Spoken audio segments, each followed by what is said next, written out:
வணக்கம் தோழர்களே. என்ன சோத்துலேருந்து ஆரம்பிக்கிறான்னு பார்க்காதீங்க. இன்றைக்கி கொஞ்சம் வேலையாக வெளியே போயிருந்தேன். அதனால் ஒரு பிரியாணி வாங்கி 1/2 போட்டுக்கிட்டோம். கொஞ்சம் ஒரு ட்ரைபாட் இல்லாததுனால கொஞ்சம் கடினமாக இருக்குது ரெக்கார்டிங்கு. கூடிய சீக்கிரம் ட்ரைபாடு வாங்கிடுவேன்னு நினைக்கிறேன். அது வரைக்கும் இந்த மாதிரி கொஞ்சம் தடங்கல்கள் இருக்க தான் செய்யும்.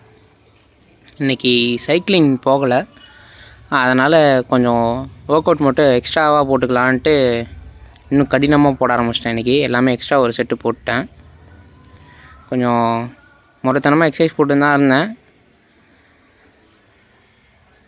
இன்றைக்கி கொஞ்சம் எனர்ஜி அதிகமாகவே இருந்துச்சு சைக்கிளிங் போகாததுனால. அதனால் எல்லாத்துலேயுமே எப்பயுமே வழக்கமாக 2 போடுவேன். இப்போ ஒரு 3 செட்ஸ் போட்டேன் இந்த வீடியோவில் எல்லாத்துலேயுமே. நான் இந்த எக்ஸசைஸை ஏன் இந்த டயரில் பண்ணேன்னு எனக்கு இப்போ வரைக்கும் சத்தியமாக தெரியல. என்னன்னு நினச்சிட்டு பண்ணேன்னு தெரில. ஒரு ட்ரைபாட் இல்லாதனால இந்த இடம் தான் கரெக்டாக இருக்கணும்னால டயரில் பண்ணேன்னு நினைக்கிறேன். ஏன் பண்ணேன்னு நான் இப்போ யோசித்து பார்த்தாலும் எனக்கு ஞாபகம் வர மாட்டுது. இதை மட்டும் கொஞ்சம் அட்ஜஸ்ட் பண்ணிக்கோங்க. கொஞ்சம் கன்றாவே தான் இருக்கும் அக்கோடா. இதுதான் நான் ரெக்ரெட் பண்ண நொடி, ஏன் அதை பண்ணோன்னு. கொஞ்சம் நல்லா தான் எக்ஸசைஸ் பண்ணிகிட்டு இருந்தேன். அப்புறம் திடீர்னு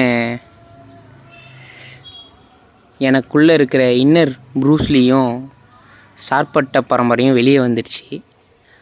அதை ஏன் சொன்னேன்னு இன்னும் ஒரு 2 செகண்டில் பார்ப்பீங்க. இதுக்கு தான் சொன்னேன். நல்லா தான் எக்ஸசைஸ் பண்ணிகிட்டே இருந்தேன்.